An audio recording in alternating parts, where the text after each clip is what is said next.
So here are our sheep and some of our goats. On our right side are sheep and the bottom is a goat. Now, when we talk about agriculture, we think of three main ideas: food, fuel, and fiber. Food is stuff that we eat.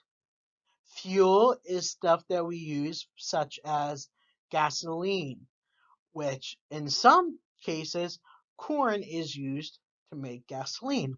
But then fiber, now that's things that we use to make things like clothing. So cotton is used for clothing, but also sheep's wool.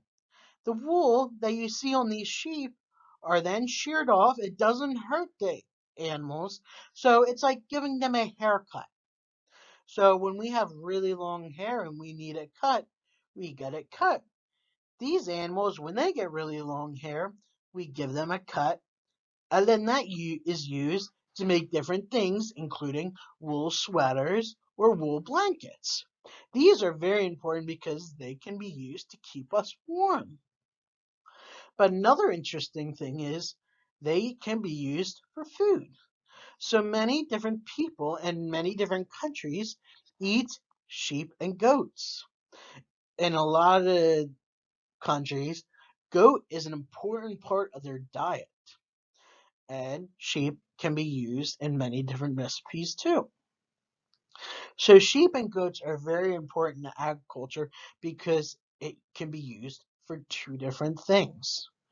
Now, what's interesting thing about these are sheep and goats, along with other animals that we saw, including horses and cows. They are what we call ruminants. Now, ruminants are an interesting species of mammals because they have different types of stomach than we do. Now, when we say that they had different types of stomach, what does that even mean?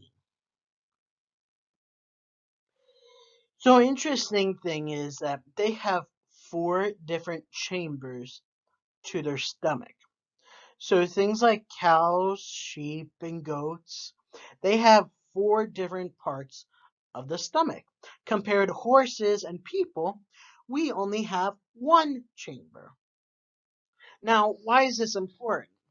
So, animals like cows and sheep, what they'll do is they mostly eat grass.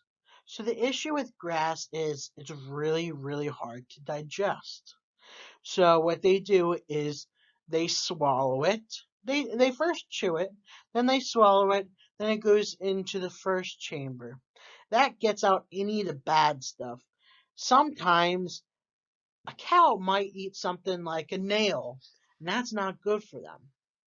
So this first chamber catches that nail so it doesn't hurt the animal. Then later in the stomach, it gets caught and the grass gets caught and it starts to break down. But it doesn't break down as much as it needs to.